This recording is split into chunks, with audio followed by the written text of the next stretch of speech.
nanti kita boleh ya Pak buka pertanyaan kepada audiens Pak, tapi sebelumnya mungkin saya mau kasih pancingan dulu nih Pak. Tadi Pak Hasyim sempat menyebutkan bagaimana Danantara itu emosional buat Pak Hasyim dan buat Pak Presiden ya, Presiden Prabowo Pak. Ini dihubungkan dengan perannya Pak Hasyim, utusan Presiden bidang iklim dan energi ya Pak. Danantara ini akan diarahkan ke sektor-sektor itu bagaimana Pak? Ya. So ini dalam 15 tahun, 10 tahun, 15 tahun ke depan bakal ada kebutuhan akan energi. PLN ya, Kementerian ESDM dan PLN merencanakan suatu program yang luar biasa besar. 103 gigawatt dalam 5, itu berarti 7 gigawatt setahun, ini luar biasa. Banyak negara di dunia mayoritas tidak punya 1 gigawatt, 2 gigawatt seluruhnya, itu negara-negara di Afrika. Ini 7 gigawatt setahun. 75 gigawatt itu diharapkan dari energi terbarukan. Renewable energy. 4,3 gigawatt itu diharapkan dari nuklir. Maka kemarin pembicaraan dengan antara delegasi Rusia dan Pak Prabowo dan tim itu juga termasuk nuklir. Kita mau bangun nuklir. Dan Rusia menawarkan salah satu proposal yang paling bagus. Paling bagus. Menurut orang-orang teknis. Di samping itu, kalau nggak salah, 22 gigawatt dari gas. Ya, so ini kita harapkan dari pelaku-pelaku seperti BP, Exxon, mudah-mudahan dari Jepang, Inpex ya, dan lain-lain bisa menghasilkan, kalau tidak salah ENI dari Itali, dari Mubadala Energy di Andaman, di Laut Amban, itu sudah, so ini 103 gigawatt. So ini beberapa proyek ini mungkin akan dibiayai oleh Danantara. Tapi pemerintah berharap juga investor-investor luar negeri. So kalau bisa Danantara ini menjadi co-investor ya dengan investor luar negeri. Co-invest. Danantara jangan 100%. Kalau bisa Danantara co-investor dengan proyek. Dan saya dengar Qatar, Abu Dhabi, China, negara-negara Eropa tertarik. Maka Danantara menjadi perannya jadi co-investor, juga menjamin kepada investor luar negeri bahwa negara ikut risiko, ya, pikul risiko, dan negara ikut bertanggung jawab untuk sukses ya dari proyek-proyek ini. Banyak sekali proyek-proyek ini. Ada hydropower, ada geothermal, ada solar, ada wind. Indonesia ini, saya semakin optimis. Saya 5-10 tahun lalu diberitahu para ahli bahwa di Indonesia potensi tenaga bayu, wind power is nol.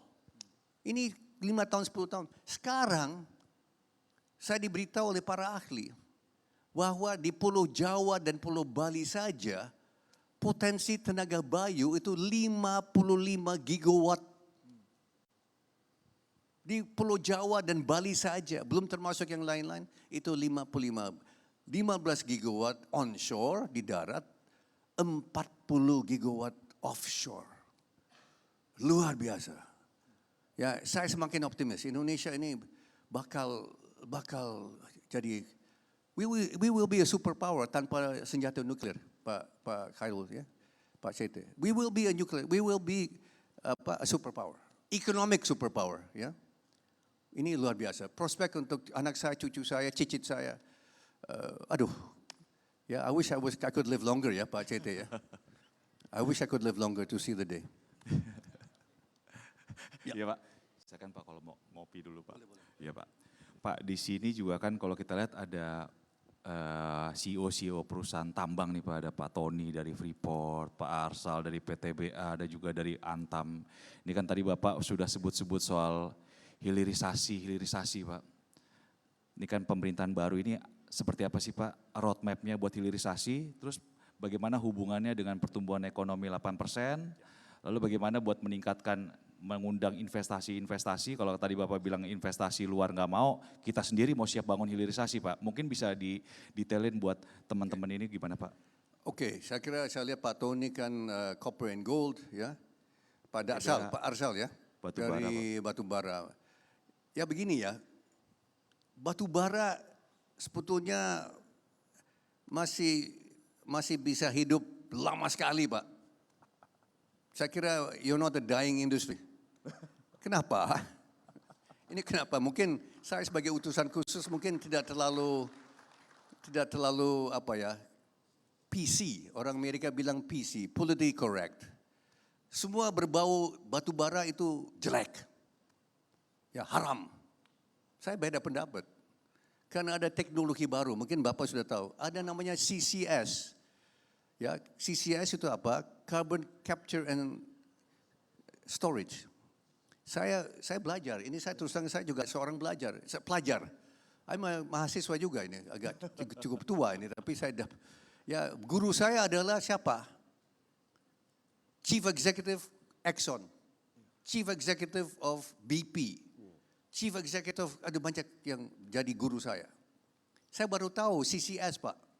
CCS ini akan memberikan peluang bagi industri batubara, penambang batubara untuk live longer. Karena nanti karbon dioksida yang dihasilkan industri itu, yang pakai batubara, itu nanti akan sequester, akan ambil, akan menampung, akan menyerap karbon di dalam atmosfer. Atau karbon yang diakibatkan oleh industri-industri yang pakai batubara. Ya. So nanti karbon dioksida yang berupa cair, liquid, itu nanti akan disuntik. Dan ternyata Pak CT, Indonesia bakal menjadi superpower di bidang CCS. Karena kita punya yang bahasa Inggris cavities ya, rongga ya. Ya, rongga. Ya betul ya, Benar, rongga. saya baru tahu tuh istilah rongga. Saya juga belajar bahasa Indonesia. Rongga atau cavities di Indonesia di bawah tanah luar biasa banyak. Dan besar sekali. Proyek raksasa yang dilanjutkan akan dibangun oleh ExxonMobil itu 3 gigawatt 100 km dari pantai Banten, pantai utara Banten. Itu 3 gigawatt itu sudah besar, raksasa. Kita punya potensi 500 sampai 700 gigawatt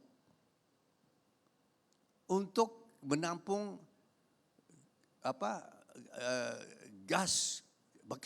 karbon dioksida yang diproduksi oleh negara-negara lain. BP dan Exxon lagi negosiasi dengan pihak dari Jepang, Korea Selatan, Singapura untuk menampung, menambil dan menyuntik karena mereka tidak punya yang kita punya. Saya semakin optimis karena kita punya begitu banyak kelebihan-kelebihan. Ini saya kira kita betul-betul disayang oleh Tuhan yang Maha Kuasa ya. So itu ya batu bara. Kalau copper ya saya kira self evident ya. Copper sangat diperlukan oleh the new industry ya, the green transition. Bapak sudah tahu, mungkin Pak Tony bisa jelaskan. Copper, emas harga sekarang hampir 3.000 ya. Ya Pak. Harga saham Freeport berapa ya? Sudah terlambat ini, saya sudah terlambat. Kurang likuiditas. So itu untuk batubara sangat cerah, untuk tembaga dan emas sangat cerah. Saya di bidang timah sudah lama, saya juga sangat cerah dan lain karena renewable energy Pak ya. Di sini juga ada perwakilan dari perbankan nih Pak Himbara, Bank Mandiri, BNI, BRI Pak. Harapannya gimana nih Pak buat bank-bank ini ke depan Pak? Kan targetnya 8%, pasti butuh pendanaan selain dari Danantara, dari perbankan juga Pak. Mungkin Bapak bisa kasih pandangan sedikit Pak. Saya berharap khusus untuk perumahan, bank-bank Himbara mendukung. Ya. Dan saya dengar akan ada perintah untuk mendukung. Saya dengar dari pengambil keputusan.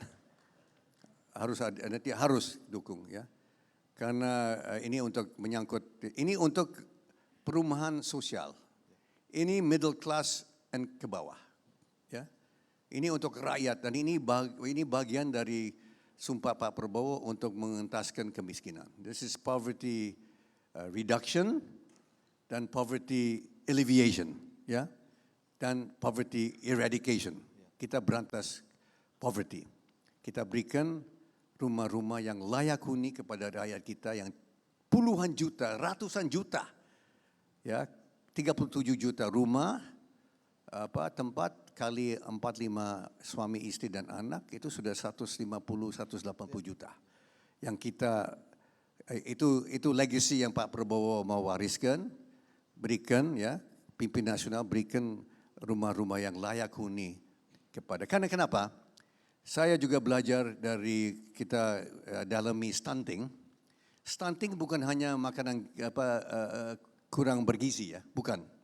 Stunting itu salah satu penyebab adalah memang makanannya kurang sehat, tapi juga lingkungan yang tidak sehat, ya, tidak sehat.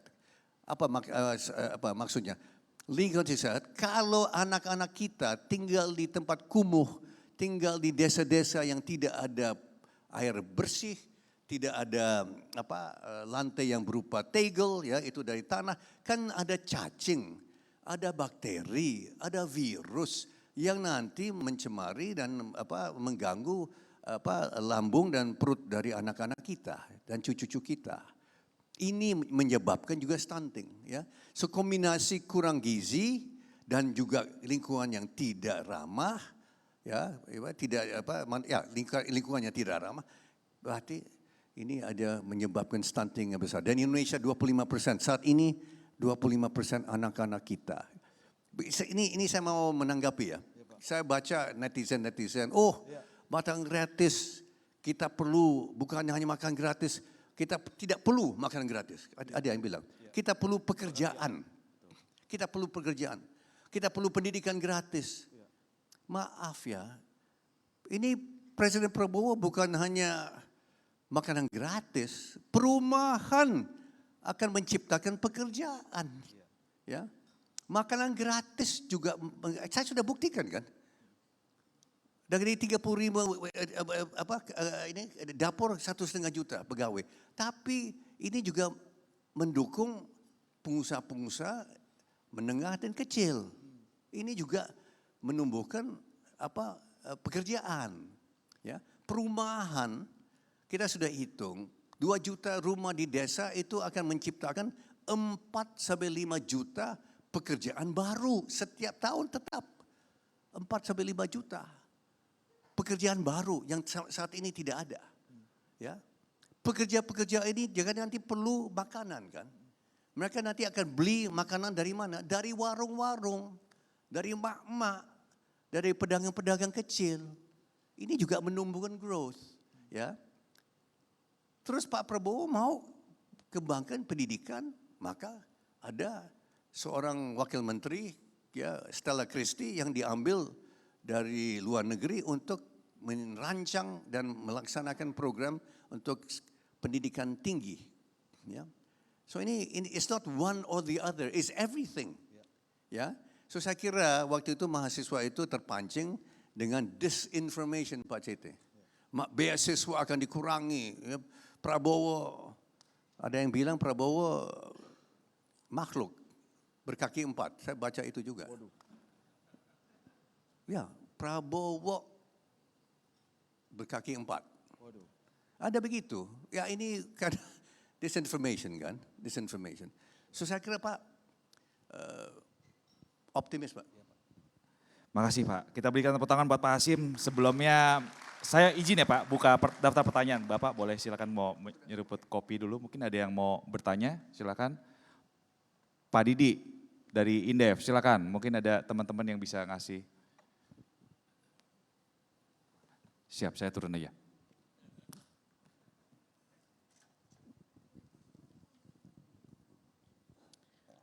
Baik, terima kasih. Pak Hasyim ini pertama berhadapan dengan Bapak, ya. Dan saya anggap ini pidato yang emosional, terbaik dan semangat, ya. Saya Didik Rahbini ya, sahabatnya Pak Anggito Abimanyu di sini. Pak, ini ceramah Bapak luas sekali dan saya kira itu punya landasan yang sangat kuat. Saya ambil satu saja Pak Hasim. Yang perumahan itu Bapak, nggak usah saya bicara ekonomi ya, tapi dasar falsafahnya itu sangat kuat dan tidak boleh ada yang mengganggu. Bapak bayangkan, burung-burung kan punya rumah Pak. Di Indonesia ini banyak sekali orang tidak punya rumah. Burung-burung itu tidak ada presiden, tidak ada utusan khusus energi lingkungan, bisa punya rumah. Jadi program itu make sense. Tapi sekarang masalahnya tanah. Tanah ini sudah dikapling-kapling di mana-mana Pak.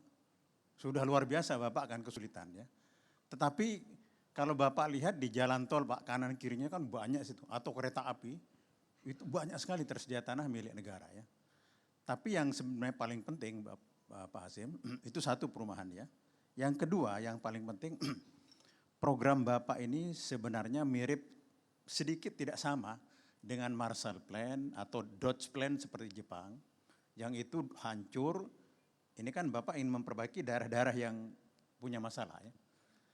Tapi tidak bisa hanya berhenti di situ ya. Untuk riding wave 8% seperti Jepang, itu diperlukan orientasi keluar investasi asing, ekspor menetrasi pasar internasional, dan indikasinya satu aja Pak. Kalau industri tumbuh 10%, baru bisa tumbuh itu. Tapi kalau industri sekarang tumbuh 3%, lupakan tumbuh 8%. Terima kasih. Beberapa hal. Yang pertama mengenai tanah, ternyata itu memang ada yang prihatin mengenai tanah, tapi ternyata ada solusi yang luar biasa. Ternyata pemerintah kita, ini di luar pemerintah daerah, pemerintah kita, pemerintah pusat memiliki tanah yang luar biasa banyak Pak. Ini bukan hanya pemerintah, tapi BUMN Pak. Ya, ini saya kaget juga, kok begitu besar dan banyak tanah yang tersedia. Tapi perlu political will. Nah contoh, kereta api Indonesia, kaget saya. Kereta api Indonesia memiliki tanah yang di mana-mana. Di DKI, Jabodetabek, ada 70 stasiun kereta api. Di Manggarai 64, tapi saya dikatakan tahun 61, 67, udahlah. Ya. Pokoknya banyak, 60 lebih hektar di pusat Jakarta. Kereta api Indonesia perlu memiliki tanah di Tanjung Priok yang hampir kosong, 29 hektar. DPR memiliki 24 hektar di Kalibata yang sekarang tidak dipakai. Kementerian Pertahanan memiliki 41 hektar di Berlan. Mungkin yang tua-tua seperti saya sudah masih ingat geng Berlan, gang Siliwangi. Ya, ibu dengar masih ya, Pak CT ya masih ingat lah. Itu ada 41 hektar. Kementerian Sekretaris Negara punya ratusan hektar di Kemayoran. Nah ini, so ada perintah Pak Prabowo ke Kereta Api Indonesia, setiap stasiun Kereta Api Indonesia itu harus melaksanakan TOD, Transit Oriented Development.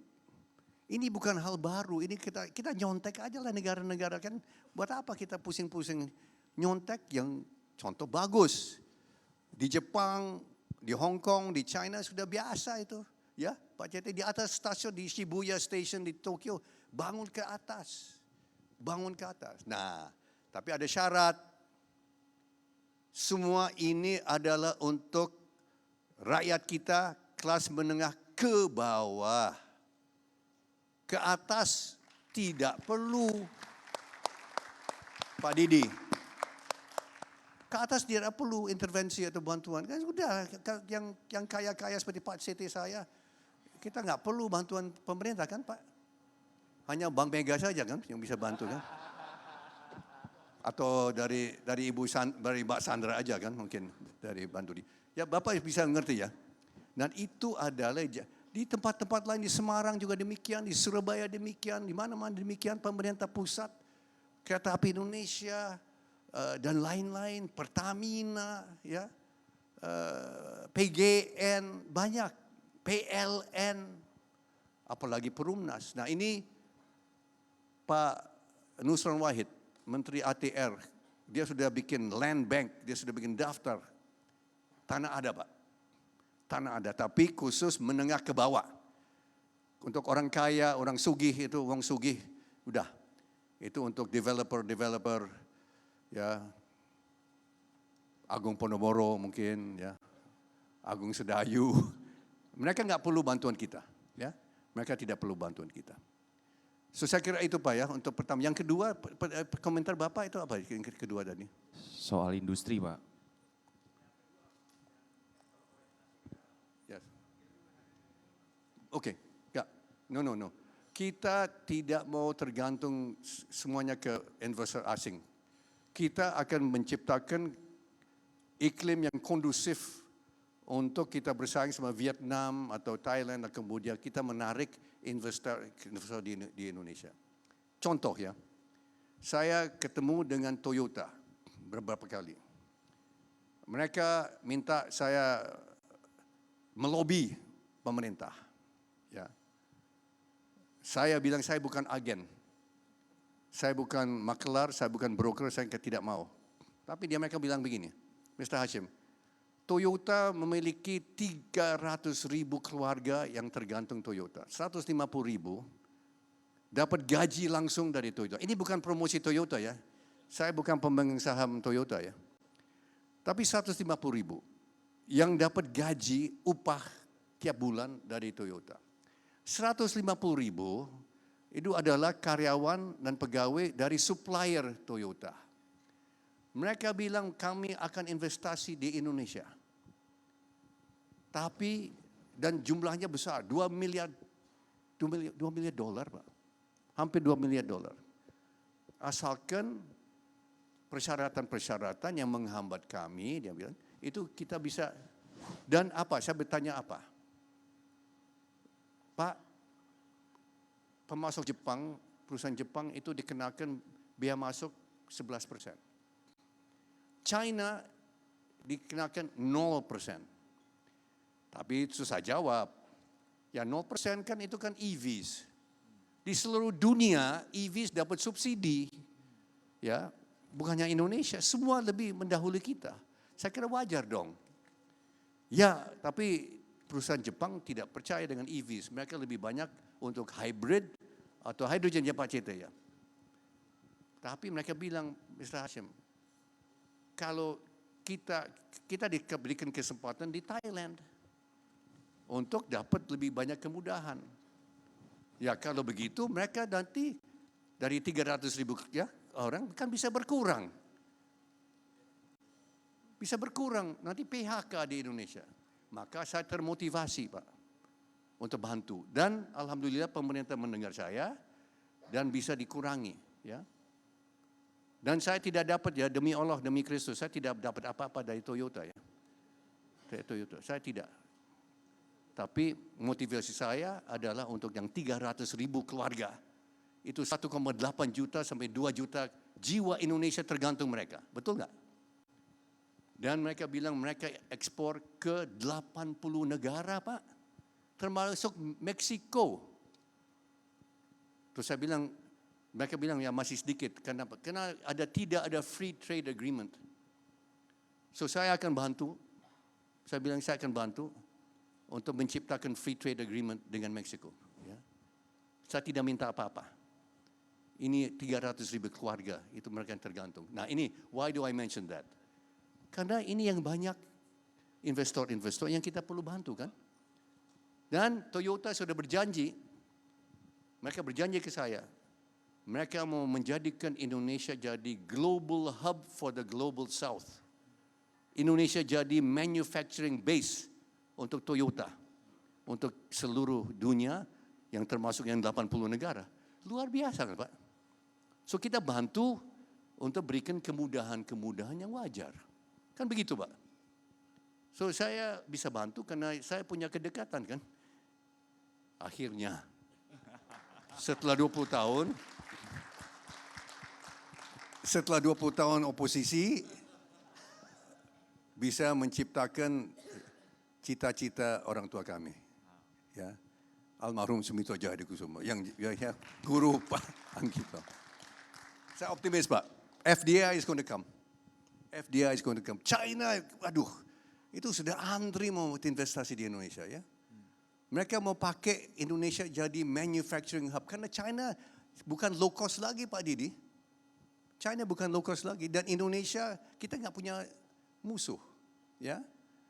China dihambat, ada rintangan-rintangan, ada hambatan ya. China kan sekarang mau saya kira saya optimis Pak. Ya. Toyota itu janji akan invest di Indonesia, ya, $2 miliar. Oke, ada lagi? Kita beri tepuk tangan. Pak Hasim, terakhir kata menurut panitia satu pertanyaan lagi, mungkin ada yang mau bertanya lagi, saya berikan kesempatan satu pertanyaan. Oh silakan Pak Sugeng. Panitia di depan Pak Sugeng. Ayo.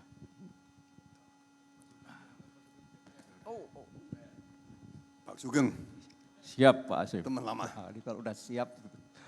Terima kasih Mas Wahyu. Pak Hasim, luar biasa yang disampaikan. Saya merasa bahagia, gembira, khususnya selama 5 tahun saya memimpin Komisi 7 bidang energi dan sumber daya mineral, dan kaitannya dengan hilirisasi dan sebagainya. Bagaimana kalau kita katakan obsesi yang luar biasa, 103 giga dalam 15 tahun, itu yang disampaikan Pak Hasim di Baku, Azerbaijan beberapa waktu lalu. Dan itu problemnya adalah how to execute, sebagaimana disampaikan Pak Hasim. Kenapa demikian? Kita merasa ada barrier yang susah ditembus. Apa itu? Hal yang paling mendasar di bidang kelistrikan, monopoli PLN Pak Hasim. Nah itu. Apalagi lantas nanti akan masuk wilayah politik kalau kita mengungkit-ungkit itu. Karena apa? Lantas nanti akan ada demo besar karyawan PLN, bahkan di Mahkamah Konstitusi dan sebagainya. Kenapa demikian? Hampir muskil 75% renewable energy yang dicita-citakan Pak Hasim kalau tidak dalam ini lapangan yang sama lah istilahnya dengan apa yang dalam strategi bisnis. Satu hal misalnya, bagaimana hari ini PLN menjadi single buyer sekaligus the single seller. Dan itu hampir muskil renewable energy bisa masuk dengan harga PLN hari ini. Kenapa demikian?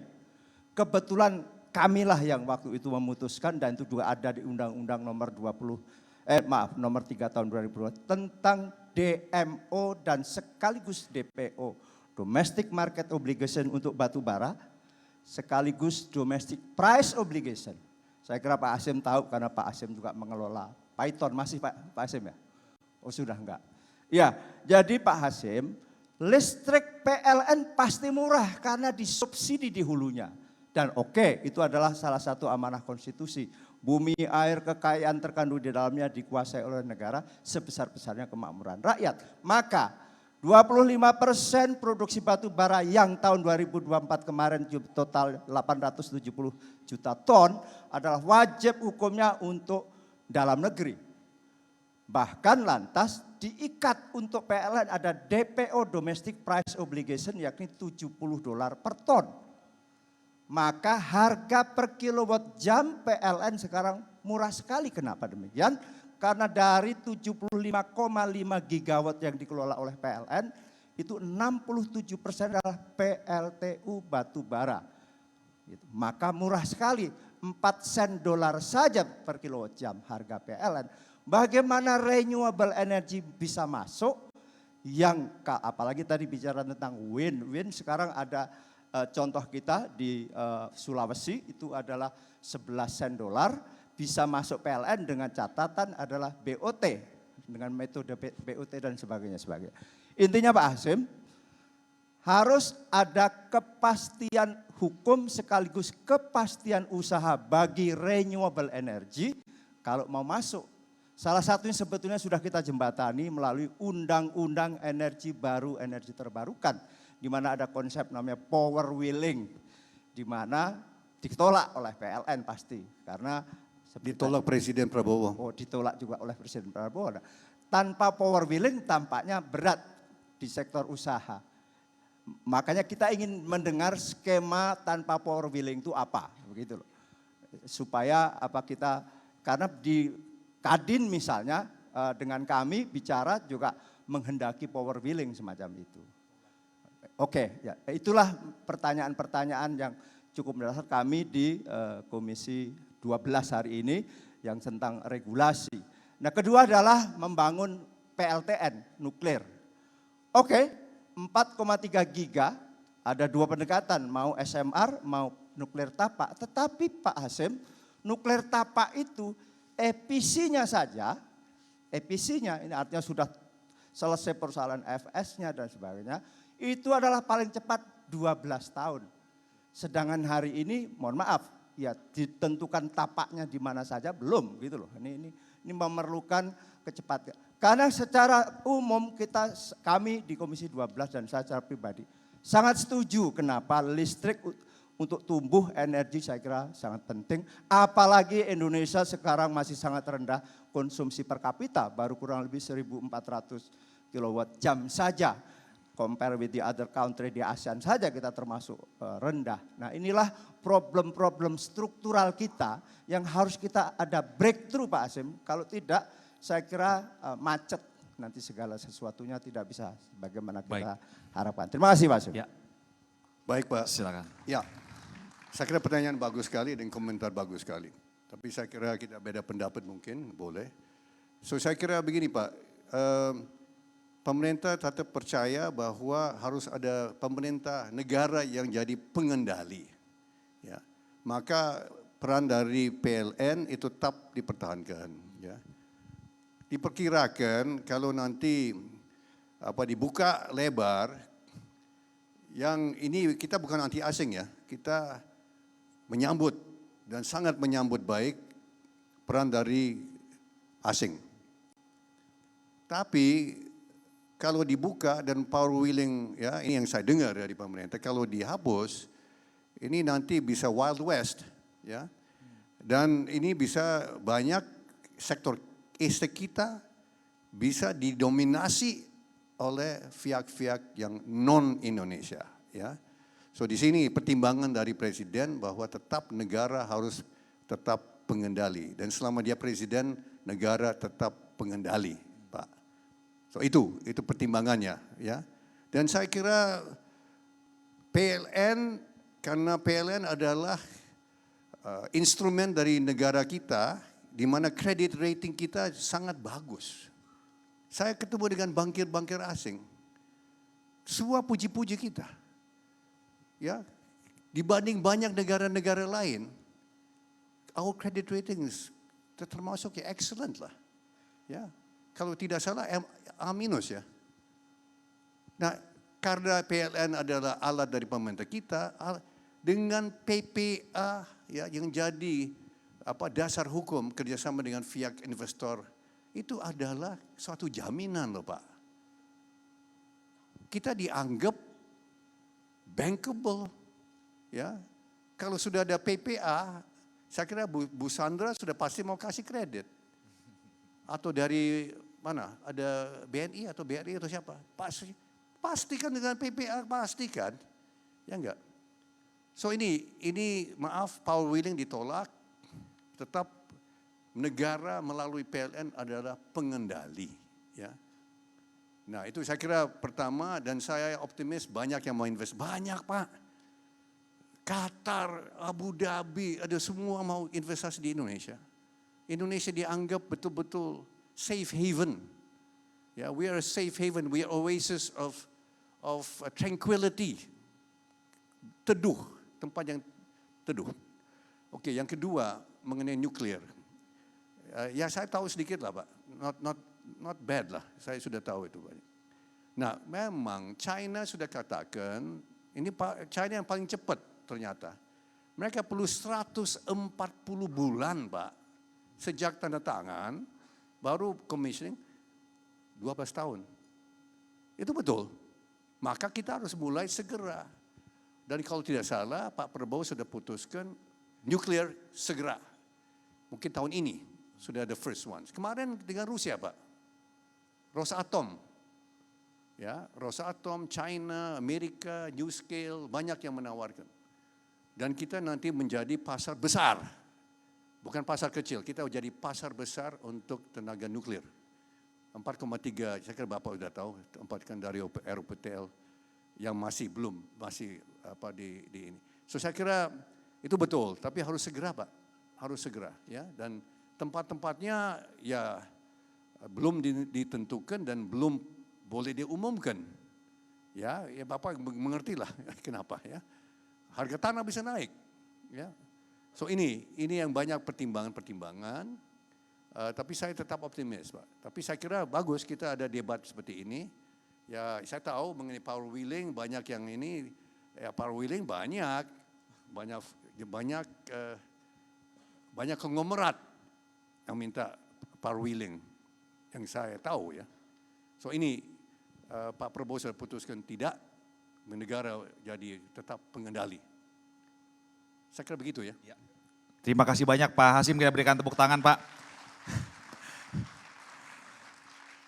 Diskusinya cukup mendalam Pak dan memberikan wawasan bagaimana arah kebijakan Presiden ke depan Pak. Tadi target 8%, Bapak tidak akan bergantung sama asing, tapi juga bukan tertutup sama asing gitu ya Pak. Dan kita akan mengandalkan kekuatan di dalam negeri ya Pak untuk bagaimana bisa mencapai pertumbuhan bahkan bukan cuma 8% ya Pak, bisa di atas itu ya Pak. Saya mau tambahkan ya supaya ada kejelasan. Yang dana 20 miliar dolar itu tahun ini.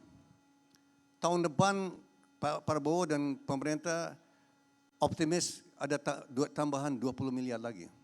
Dan 20 setiap tahun. Kenapa? Karena APBN kita tetap akan bertumbuh, tapi kebocoran-kebocoran, lemak-lemak, fat-fat, ya, program konyol itu tetap akan dihapuskan. Ya. So ini 20 miliar dolar ini tiap tahun loh. 5 tahun 100 miliar dolar itu ekuitas bangsa Indonesia. Itu ekuitas. Nah kalau bisa kita gandeng investor lewat Danantara. Kalau co-investment 20 miliar dolar, dari asing 40 miliar dolar ekuitas. Terus mungkin Pak CT, Bu Sandra, kan tahu kan bankir-bankir. What's a good leverage? 3 times? 20 billion dollars, gandeng asing 40 billion dollars, kali 4, that's what? That's 100 billion dollars a year. A year. Ya? Bisa paham ya? Danantara co-invest 50% dengan asing. 20 billion plus 20 billion, that's 40 billion, right? That's equity, that's our equity, right? And then we leverage what? 3 times, 4 times? Mungkin negara bisa lebih kan? Kalau swasta kan nggak boleh kan? Nggak bisa kan? Nah, that means what? That means project, $40 billion of equity, times 3 to 4. Right, that's $160 billion a year. A year. Bisa paham ya kenapa saya optimis? Ya? Ray Dalio dari Bridgewater, mungkin banyak yang tidak tahu. Banyak yang tahu juga ya. Ray Dalio is one of the most successful fund managers in the world. Ya, ada yang, saya kira banyak yang, ada orang yang non-business tidak kenal dia. Tapi Ray Dalio, dia optimis juga. Ya, dan dia pikir, ya ini dengan ini, kita, our bargaining position is beda Pak. Beda ya. So ini ya, 20 miliar dolar setahun loh Pak Sugeng. Ya, karena APBN kan tetap. Tapi yang fat ini, ya seminar-seminar yang nggak perlu, ya perjalanan luar negeri nggak perlu, ya nggak, ya studi banding nggak perlu, ATK nggak perlu. Bisa paham ya? There's a lot of fat ya.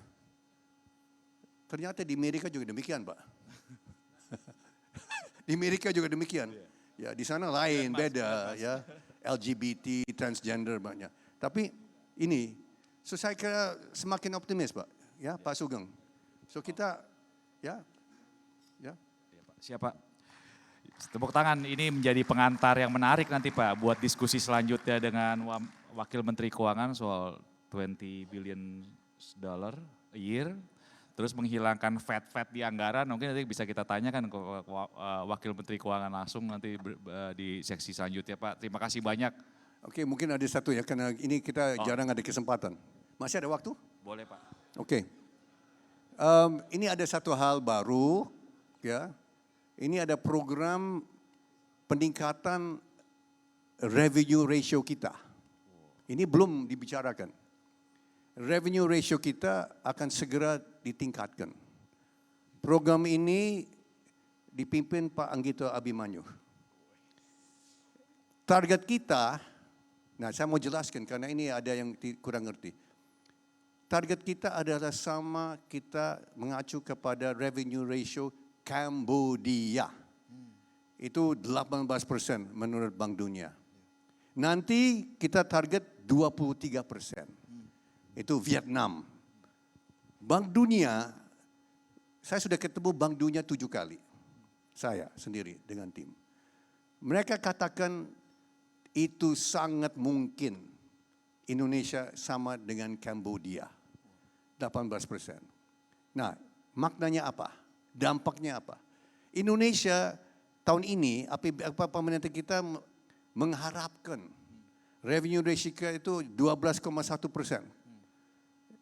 Mungkin Bapak mungkin ada di Komisi 11, coba tanya sama Miss Bakun. Saya dapat data-data dari 12,1%.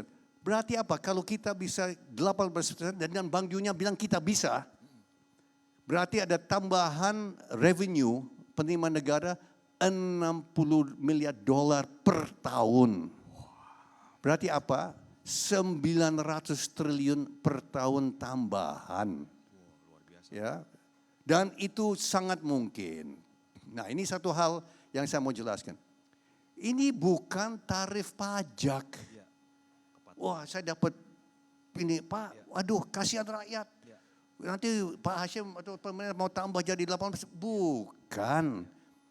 Itu PPN tetap 11% ya Pak Swasil ya, Pak Anggito ya, 11% kan Pak?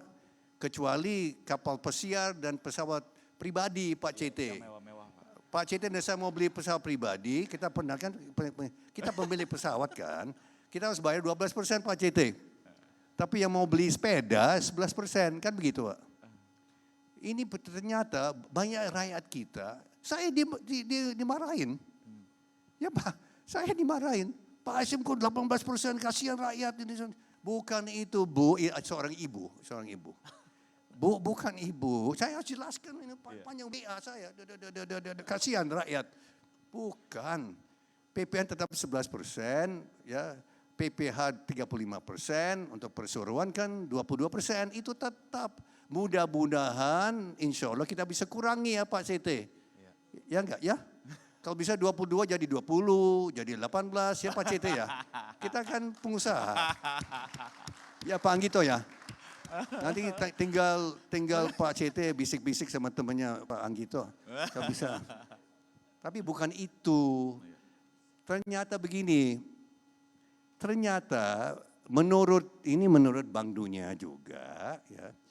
Ada di Indonesia namanya grey economy.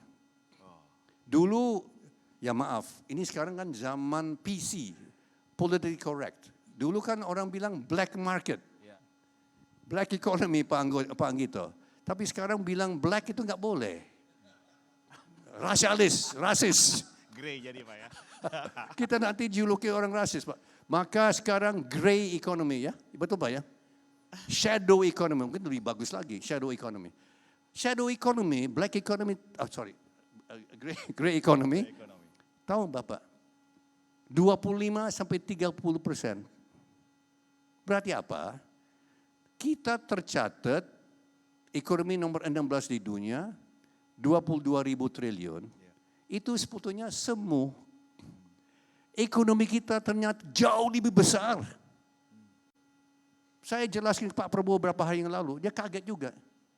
Saya bilang, kita sebetulnya ekonomi kita ada 22.000 triliun tambah 25 sampai 30%. Kita sesungguhnya ekonomi Indonesia saat ini 27.000 sampai 28.000.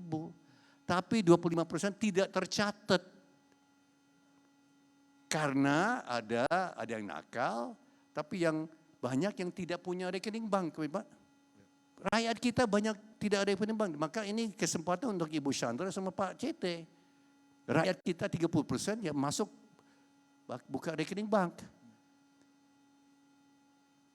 Ekonomi kita 28.000 triliun. Nah di situ, nah ini nanti Pak Anggito nanti ya, itu akan nanti ya, itu nanti semuanya itu akan nanti tercatat dan penerimaan negara akan diambil. Pak Prabowo sangat antusias, sudah ya tugas khusus untuk Pak Anggito. Kita akan nanti lambat laun seperti Kambodia, 18%. Ya. Berarti apa? Setiap tahun kita akan ada penambahan 900 triliun penerimaan. Berarti apa? Tidak bakal ada defisit lagi. Tidak ada budget defisit. Kita akan budget surplus. Surplus, Pak. Budget surplus. Tapi kita harus kelola dengan sebaik-baiknya. Tidak ada fat, tidak ada ini kebocoran, ya, dan sebagainya. Ya. Pak Prabowo dapat ide dari mana? Dari orang tua kami. Tahun 94 banyak belum lahir di sini. 94, 95. Mungkin Bu Chandra masih di TK waktu itu atau di mana itu. Ya. Waktu itu Pak Mitro katakan ada kebocoran 30%. Masih ingat nggak yang tua-tua? Ternyata itu benar. Itu menjadi pedoman bagi Pak Prabowo. Untuk kebocoran-kebocoran itu. Pak Prabowo 2014 dihina, dihujat.